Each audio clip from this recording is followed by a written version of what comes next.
Je remercie Dieu pour sa grâce, Voilà, pour ce qu'il a fait dans ma vie, et pour ce qu'il a fait aussi dans vos vies. Voilà. J'aime bien cette phrase quand je viens devant le peuple de Dieu, juste pour leur dire que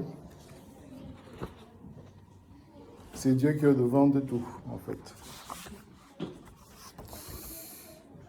Aujourd'hui, nous allons parler de plusieurs choses. Mais en gros, ça va tourner autour de la loi de Moïse, la grâce, la vérité par Jésus-Christ.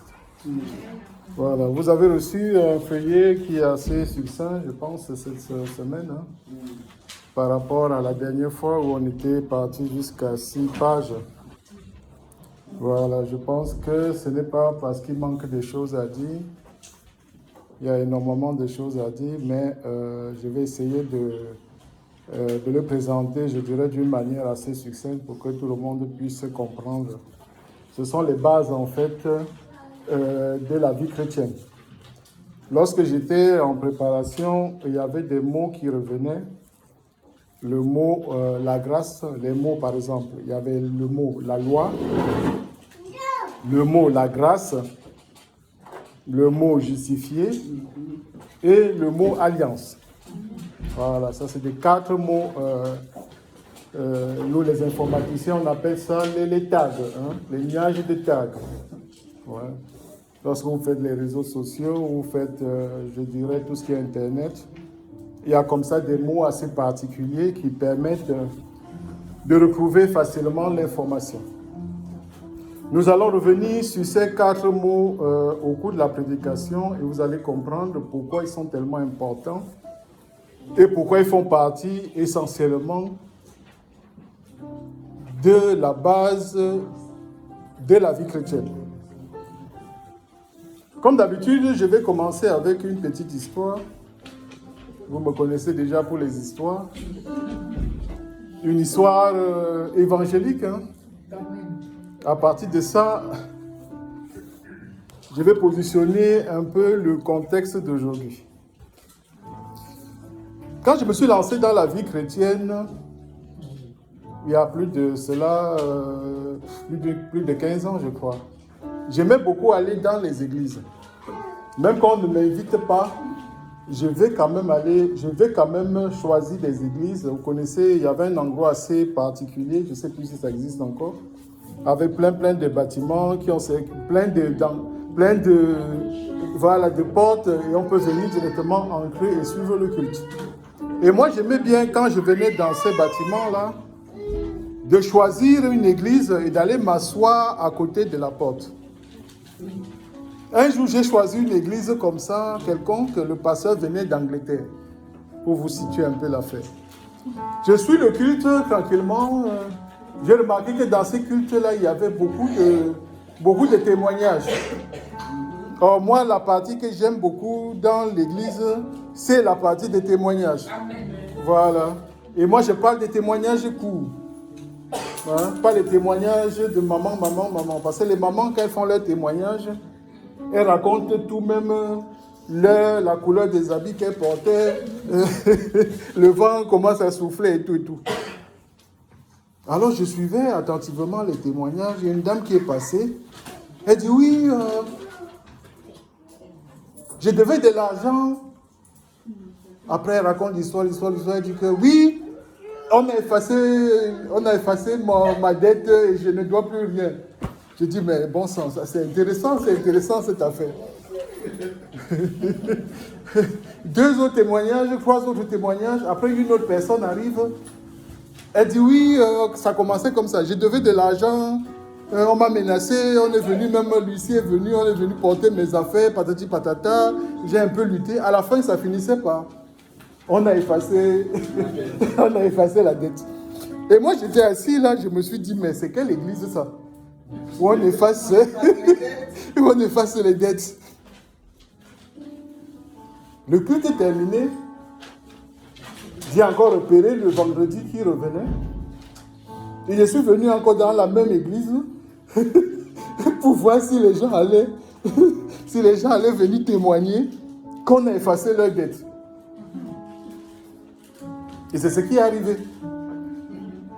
Alors je me suis passé, je me suis beaucoup interrogé sur cette affaire. Comment est-ce que c'est possible que quelqu'un doive peut-être 2 000 euros, il doit 5 000 euros, et il se retrouve dans ce pays qui est la France, à voir les dettes un jour effacées.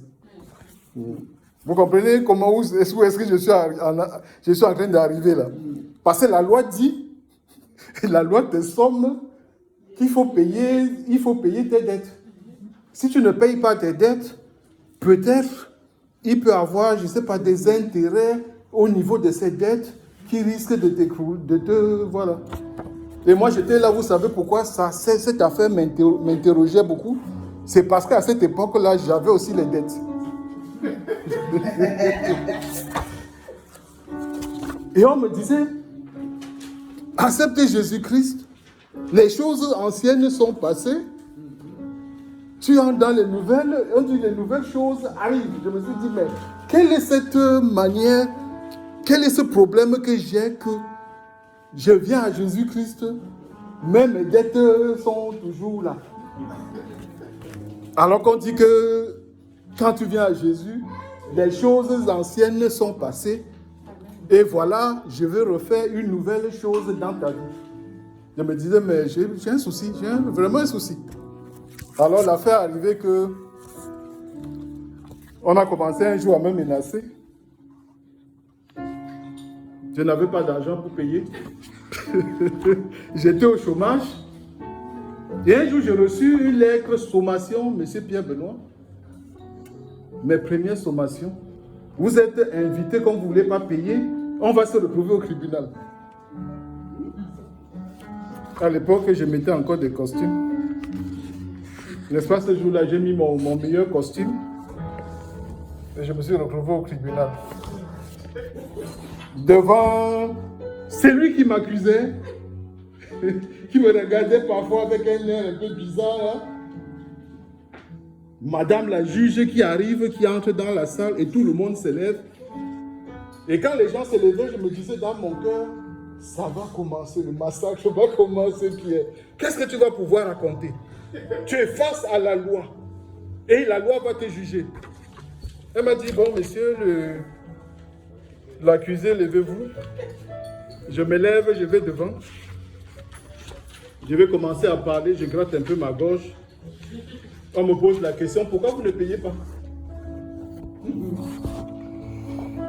Je commence à raconter mes trucs dans la gorge. Je dis, parlez fort, monsieur, parlez fort, exprimez-vous. Pourquoi vous ne payez pas? Je dis, bon, voilà, je n'ai pas d'argent, je ne sais pas ceci. Je dis, ce n'est pas une raison. Lorsque vous entrez dans des prélèvements, c'est ça, pour pouvoir prendre une dette, il faut savoir que la dette doit être remboursée. Et mon accusé, mon accusateur qui me regardait, il était un peu content. Elle était contente, c'était une petite jeune là. Aujourd'hui, je soupçonne que c'était même une stagiaire. Elle était un peu contente là, elle se disait ouais. À la fin, la dame a dit oui, monsieur Pierre Benoît, tassez. Vous devez payer. Vous devez payer.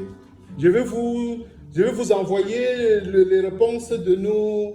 C'est ça, hein? Je vais vous envoyer la réponse de notre jugement aujourd'hui.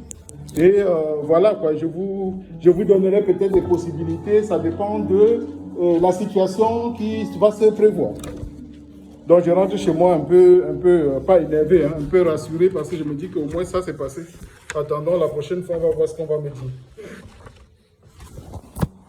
Alors, 2 semaines plus tard, j'ai reçu une lettre bien cachetée, tribunal de grande instance. J'ouvre la lettre, je commence à lire. Je n'ai pas apporté la lettre. Et c'était marqué. En contradiction avec ce que nous avons dit quand nous nous sommes retrouvés au plein tribunal, nous avons décidé que cette dette est effacée.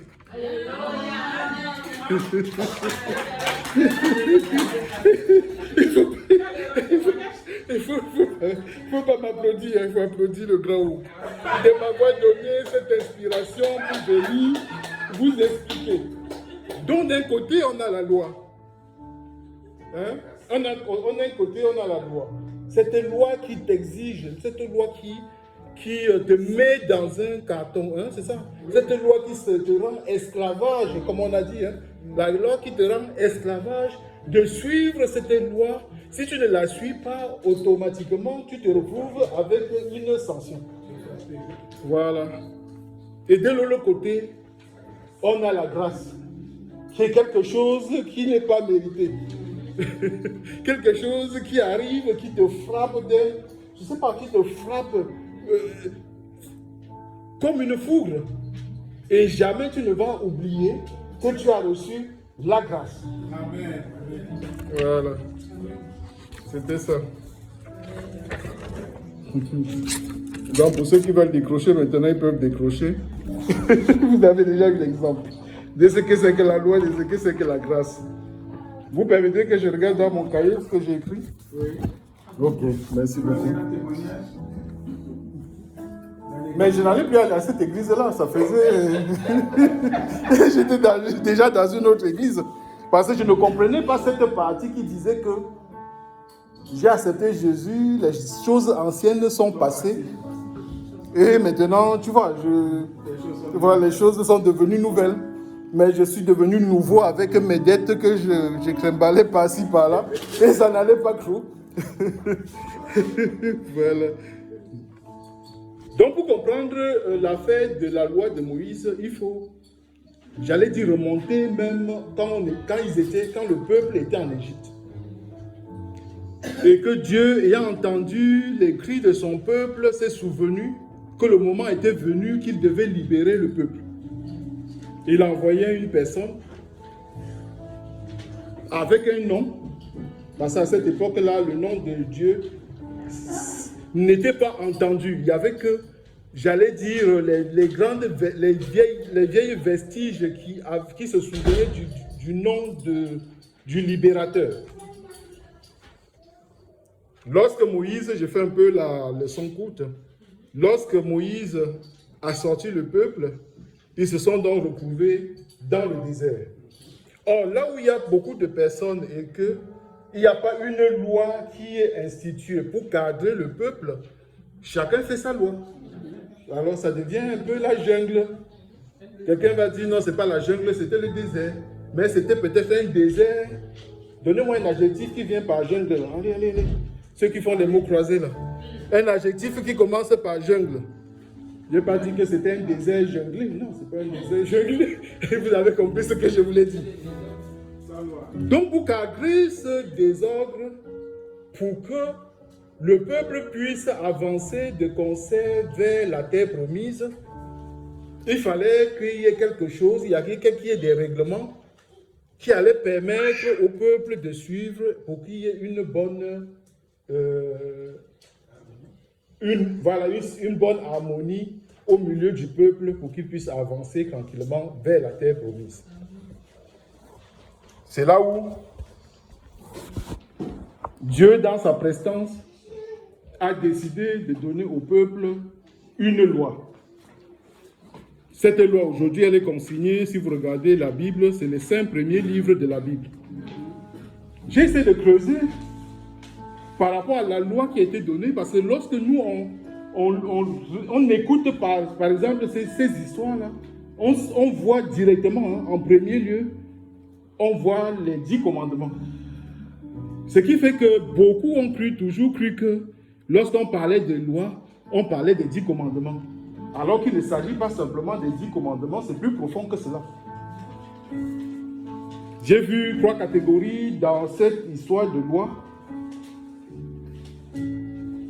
La première catégorie qu'on peut appeler la loi morale, qui était basée sur les 10 commandements.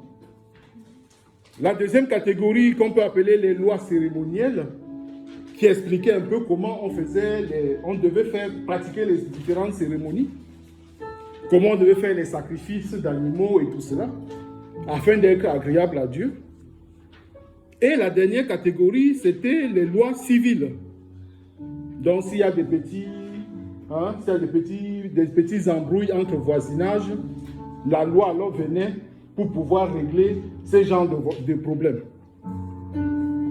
Mais une chose qui est revenue de plus en plus, c'est que, et c'est écrit dans le Nouveau Testament, quand tu manquais une seule des règles de toute la loi, c'est comme si tu avais péché, comme si tu avais péché par rapport à la loi. Et c'est ce qu'on appelait l'indivisibilité de la loi. Et c'était quelque chose de pénalisant. Vous allez me dire, comment ça s'est fait que Dieu il puisse envoyer un tel système où il n'y aurait pas de cas particulier, mais où un petit manquement reviendrait à être un grand manquement, ou l'ensemble du manquement de la loi. Voilà.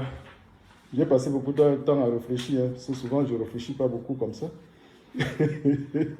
Et je me suis dit que si on reprenait ça en termes de business, en fait. Hein? Vous savez qu'il y avait des moments où, une fois dans l'année, le peuple se retrouvait pour pouvoir faire des sacrifices d'animaux. Et moi, j'imagine que à cette période-là, tous ceux qui étaient dans la loi se mettaient en ordre pour aller faire leur sacrifice. Parce qu'eux, ils ne se sentaient pas, j'allais dire justifiés, on va revenir sur le thème, ils ne se sentaient pas en harmonie avec la loi parce qu'ils avaient péché dans un ou un autre domaine.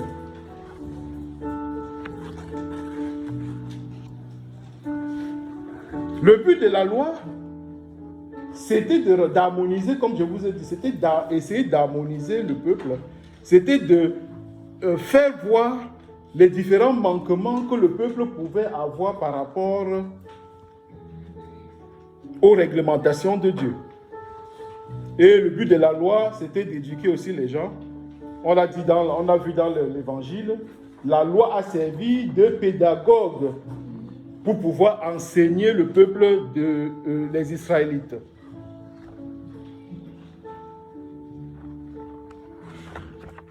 Lorsqu'on tourne, et je tourne mes feuilles, Jésus est arrivé,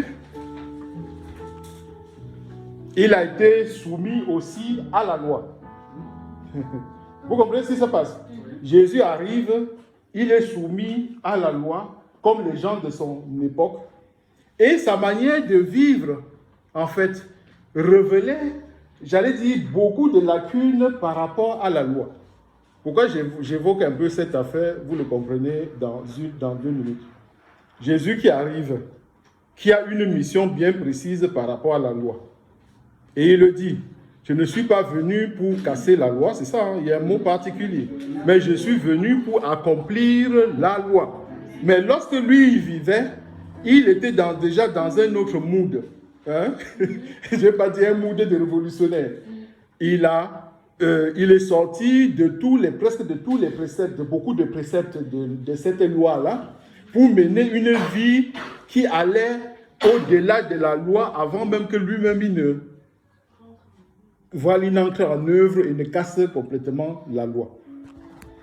On disait, oui, regarde ce monsieur-là, il vit avec les gens de mauvaise vie. Regarde ce monsieur-là, ses disciples même ne jeûnent même pas. Il avait dit quelque chose, pourquoi je parle de jeûne? Il avait dit quelque chose qui m'a beaucoup marqué à cette époque-là. Il dit que quand le maître est encore vivant, pourquoi les gens vont jeûner? Chaque fois que je réfléchis à ça, je me dis, mais il avait des tacts, ce Jésus-là. Il savait comment répondre aux gens. Et c'est vrai ce qui est arrivé, parce que quand le maître est parti, c'est là où les disciples ont vraiment compris ce que ça voulait dire jeûne, quoi. Comme dit les petits wesh wesh là, J-E-U-N, hein, avec le fameux chapeau. Pas jeune. Hein. Voilà. Et la question qui revient totalement pour quelqu'un qui entre dans l'église et qui doit suivre la loi, la grâce et tout ça, c'est comment on a fait pour passer de la loi et arriver à la grâce. Hein? Est-ce que c'est une affaire qui est arrivée un peu comme le sirop? Tu sais, quand tu mets l'eau dans le sirop, là, juste à certains moments-là, qu'est-ce qui s'est réellement passé? Beaucoup pensent que la loi continue à exister. Bon, quand je dis continue, que la loi continue à être appliquée dans sa forme originelle. On a vu beaucoup d'églises où on nous disait encore qu'il faut bâtir des hôtels. On a vu des églises où il fallait encore faire des sacrifices. On a vu des églises, je parle des églises de notre génération-ci, quoi.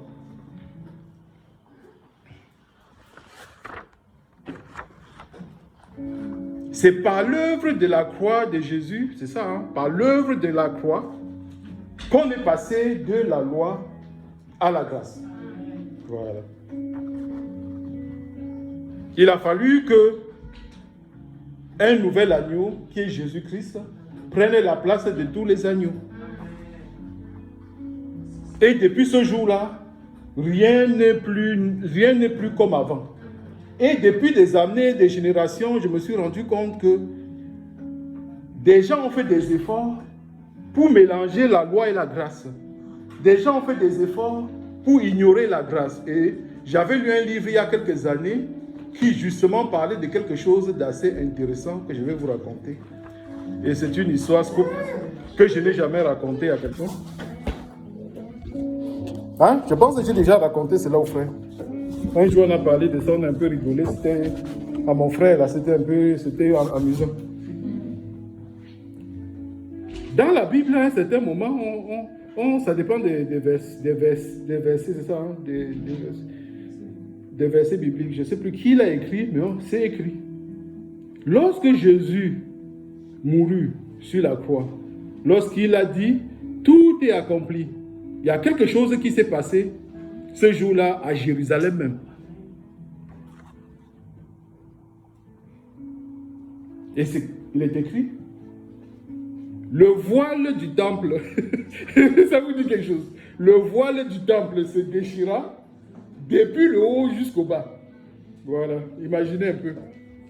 La scène qui suit ça et que les gens ne sont pas, j'allais dire comme on dit aujourd'hui, en esprit, pour comprendre pourquoi le voile du temple s'est déchiré depuis le haut vers le bas. Certains vont sortir une petite scène, hein, imaginez que on va appeler monsieur le frère, il y a un problème là à l'église. Hein.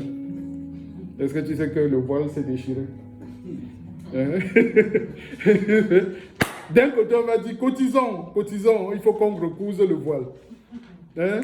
Est-ce qu'il y a des mamans couturières dans l'église? Parce qu'il faut à tout prix qu'on recouse ce voile, quoi. On dit que les gens ne sont pas dans le mood, et c'est ce qui se passait à l'époque. Hein? Ils ont dit non, c'est pas normal. On dit non, il y a quelqu'un qui est mort là. Quand il mourait, c'était bizarre. Hein? On n'a jamais vu quelqu'un mourir comme ça. En plus, celui qui est mort là, vraiment, il était sans faute. Hein? Il était sans faute. On a préféré Barabbas à lui, mais c'est pas ça. Les gens souhaitaient avoir Barabbas et tuer l'innocent. Il faut que les mamans viennent. Ce sera compliqué parce qu'il faut déjà monter. Je ne sais pas combien d'échelles on va mettre pour aller sortir le voile. Et les mamans d'église, elles vont se mettre à 4 ou à 5. Chacun va couvrir un petit bout. Et après, on va remettre. Et l'histoire raconte que c'est vraiment ce qui s'est passé. Plusieurs tentatives furent faites pour coudre le voile du temple. Et à chaque fois, ce voile se déchira. Voilà. Alors que symboliquement, ça voulait dire quelque chose.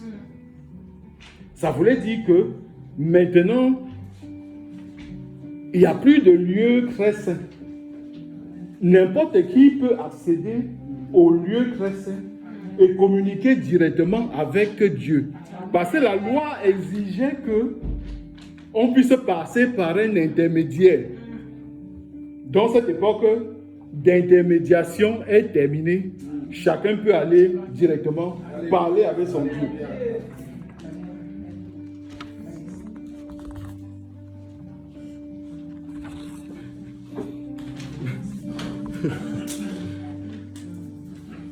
Quand on était sous la loi, il y avait beaucoup de contraintes. Dans cette contrainte d'intermédiation. Il y avait aussi cette contrainte où les gens, quoi qu'ils fassent en fait, c'était ça. Quoi qu'ils fassent, ils ne se retrouveront jamais purs. Ils ne se retrouveront jamais à l'aise avec leur péché. Ils n'auront jamais, je dirais, le sentiment qu'ils sont, j'allais dire, connectés avec le divin. Parce qu'à chaque fois, il aurait fallu qu'ils viennent faire des sacrifices d'animaux pour être connectés. J'ai comparé la loi de Moïse avec la grâce. Tous les 3 catégories que je vous ai données. Et il m'est sorti quelque chose d'intéressant qu'il faut souligner. C'est que la loi morale dont je vous ai parlé par rapport aux 10 commandements, c'est celle qui demeure aujourd'hui et celle qui a servi de base en fait. C'est quelque chose qui est immuable. Dieu a dit, bon, honore ton père et ta mère, Dieu a dit ceci, tu ne voleras pas, tu ne tueras pas, bref, tous les 10 commandements. C'est ce qui est sorti de la loi qui réside encore aujourd'hui, même sous la grâce. J'ai regardé la partie des cérémonies où il fallait faire les sacrifices d'animaux. Ça n'existe plus. Ça, tout a été accompli à ce niveau. Tout a été aboli. C'est effacé. Amen. Voilà. Qu'on ne demande plus d'aller construire les hôtels pour faire les sacrifices et tout ça. C'est fini. J'ai regardé la loi civile. Et la loi civile, tout ce qui est gestion de la nation israélite, ça n'existe plus chez nous, les chrétiens. Quoique même les juifs, peut-être, ils utilisent aussi ça. Et on m'a dit que les lois que Dieu avait données à l'époque servent aussi un peu de base pour la construction des nations. Mais ceux qui ne sont pas en Jésus continuent à suivre la loi, j'allais dire la loi civile messianique, alors que nous, les chrétiens, comme nous, on n'est pas israélites, on suit les lois de la nation qui nous accueille. Voilà.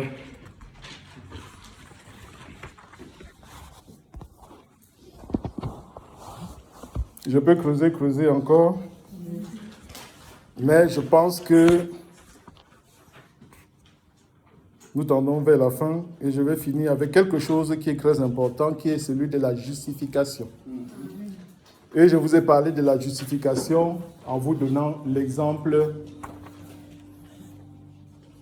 de l'effacement des dettes. Quand on est justifié, beaucoup disent justifié, ça veut dire être déclaré juste. Voilà. C'est quelque chose qu'il faut, pour comprendre, parfois c'est compliqué. Je réfléchissais hier, c'était ça, hier, la semaine passée, parce que j'étais passé sur un sujet assez important.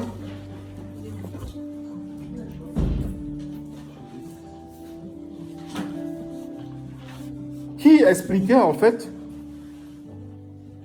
comment est-ce que tu peux être quelqu'un qui est rempli de péchés, hein, c'est ça, qui est rempli de péchés, et on te dit que lorsqu'on te regarde au scanner, on ne voit pas de péché. C'est incompréhensible en fait. C'est incompréhensible pour la personne qui ne comprend pas ce que c'est que la justification. Parce que Jésus, en mourant sur la croix, au niveau du péché, il a réglé le péché. Il a réglé cette affaire des péchés en totalité. Les péchés que tu as commis avant, hein, c'est pour ça qu'on dit qu'il n'y a plus de temps dans les affaires de péché. Les péchés que tu as commis dans le passé, effacés. Les péchés que tu commets actuellement, effacés. Si tu suis, parce qu'il y a une... comment dire ça? C'est écrit dans Hébreu, qui explique que lorsque tu as péché, tu te présentes, tu dis, j'ai péché, et voilà, et Dieu te pardonne par rapport à ça. Des péchés futurs aussi, effacés, parce que Jésus-Christ a pris la place de l'agneau immolé pour pouvoir, j'allais dire, dégommer toutes ces affaires de péché. Et c'est ce qui fait que on ne comprend pas toujours cette affaire de justification, on ne comprend pas toujours ces affaires de grâce. Voilà. Un pasteur même disait que lui, il a constaté en fait. Quand j'ai suivi ça, j'ai bien rigolé, je me suis beaucoup posé des questions. Il a constaté que beaucoup de personnes qui sont, j'allais dire, à une certaine époque, beaucoup greffées sur Dieu. Voilà. Greffées beaucoup sur Dieu, greffées beaucoup en esprit, finissent par retomber dans les anciens péchés qu'ils avaient vomis. Parce que beaucoup n'ont pas compris la grâce. Ils se disent, oui, comme Dieu m'utilise en fait. Comme Dieu m'utilise, c'est que cette nature du péché, voilà, c'est ça, hein, cette nature du péché, cette nature de l'impudicité, cette nature du vol, cette nature, je ne sais pas quoi, n'est plus en moi et ne veille pas. Alors que si on prend un exemple biblique très très marqué, Paul faisait très très attention à son salut, il faisait très très attention à sa vie, de peur qu'après avoir après avoir prêché, et qu'il se retrouve devant le Père, que le Père ne dise « tu ne m'as jamais connu ».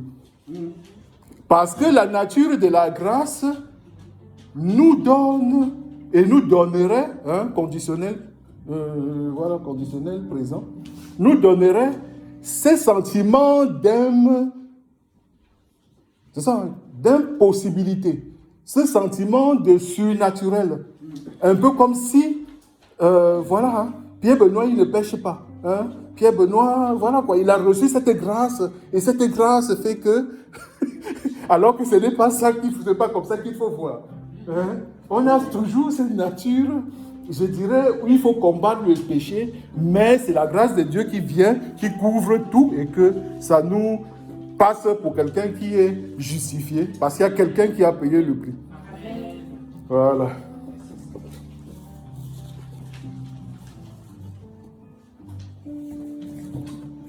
Je vais m'arrêter là, les collègues, les frères, les amis. C'est ça. Et tous les auditeurs de Facebook et d'Amen. Voilà, je vous salue. Nous sommes situés à Paris. Si vous voulez suivre les cultes, n'hésitez pas à venir nous rejoindre. On va prier. Merci Seigneur pour cette grâce que tu nous donnes aujourd'hui de suivre un éclairage sur la notion de la loi de Moïse et de la grâce apportée par Jésus-Christ. Merci parce que tu as permis aujourd'hui que nous soyons dans cet éclairage. Et la seule chose que nous puissions aujourd'hui dire à haute voix, c'est merci parce que tu as envoyé ton Fils Jésus-Christ pour venir mourir, verser le sang de l'agneau, afin de nous libérer et faire la paix avec nous. Parce que de notre propre force, nous n'aurions pas pu. La preuve, ceux qui étaient avant nous, peut-être étaient les plus zélés, mais ils n'ont jamais été justifiés. Mais toi, avec l'occasion que tu nous as donnée à travers Jésus-Christ, tu nous permets d'avoir la tête haute et de nous cacher en ton sein, alors que le fruit de ce que Jésus-Christ a laissé permet que nous puissions complètement racheter et que nous puissions passer d'enfants de Dieu. On l'a vu dans l'évangile. On a parlé d'enfants, on a parlé d'héritiers. Nous sommes devenus, en acceptant Jésus, les héritiers de ton royaume. Permets que nous puissions donc grandir avec toi, afin qu'un jour nous soyons ensemble pour l'éternité. J'ai prié au nom de Jésus-Christ. Amen. Amen. Amen. Amen.